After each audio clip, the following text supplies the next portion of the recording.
आयोजन हुआ है ये बहुत ही महत्वपूर्ण है।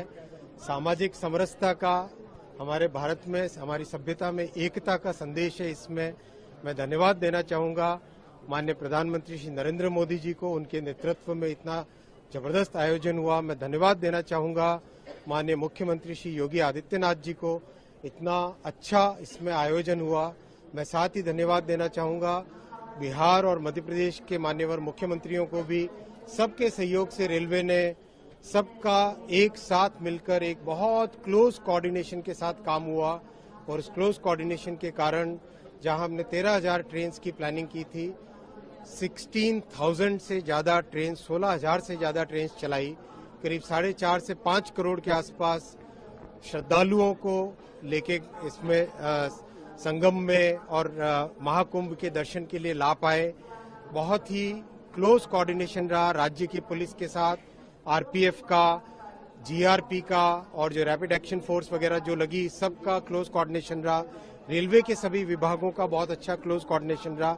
इस पूरे समागम में, इस पूरे महाआयोजन 45 दिनों में कोई एसेट, कभी कोई एक भी लोग को फेल नहीं हुआ, कहीं कोई एक भी दिक्कत नहीं आने दी। इस तरह की मेंटेनेंस की बहुत ध्यान रखा गया और विशेष ध्यान रखा गया कि सब जगह श्रद्धालुओं को प्रधानमंत्री श्री नरेंद्र मोदी जी ने हमेशा हमको ये मार्गदर्शन दिया कि इसको आप क्राउड की तरह न समझें, श्रद्धालुओं की श्रद्धा को समझें और श्रद्धालुओं की श्रद्धा और भक्ति में कैसे हम बढ़ा सकें, उनको कैसे सहयोग कर सकें, उस भावना के साथ काम करें। कई अच्छे इनोवेशंस हुए, जैसे खुसरो बाग का जो होल्डिंग एरिया बना, बहुत बड़ा इनोवेशन था। उसके कारण सर्ज क्राउड जब आया तो उसको मेंटेन करना आसान रहा।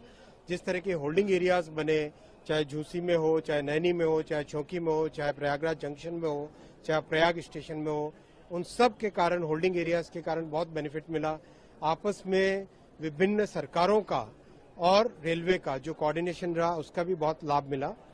इस सबसे जो सीखने को मिला है, टीम पूरा उसका एक एनालिसिस भी करेगी और किस तरह से रेलवे के जो ऑपरेशंस मैनुअल्स हैं उनके अंदर एक परमानेंट चेंज लाने के लिए भी व्यवस्था करेंगे, जिससे कि आज से जो लर्निंग आई है, इस महाकुंभ से जो लर्निंग आई है, उस लर्निंग को हम देश के हर जगह जहां पर भी क्राउड, जहां पर भी अचानक पैसेंजर्स का सर्ज आता है, उसको हम संभाल सके, उसको ढंग से मैनेज कर सके। सर, इसमें चुनौतियां क्या आएंगी और इसका इम्पैक्ट क्या आगे जाएगा? सबसे बड़ी चुनौतियों में एक विशेष ये था, आईएनएस आ जाओ, सबसे बड़ी चुनौतियों में एक सबसे बड़ी चुनौती ये थी कि किस तरह से जो श्रद्धालु रिटर्न जाने वाले हैं उनको इस तरह से कंट्रोल किया जाए, किस तरह से मैनेज किया जाए कि इस स्टेशन पे लाना है या किसी और स्टेशन पे ले जाना है, इस सब का विशेष ध्यान रखा गया और इसका बहुत लाभ हुआ।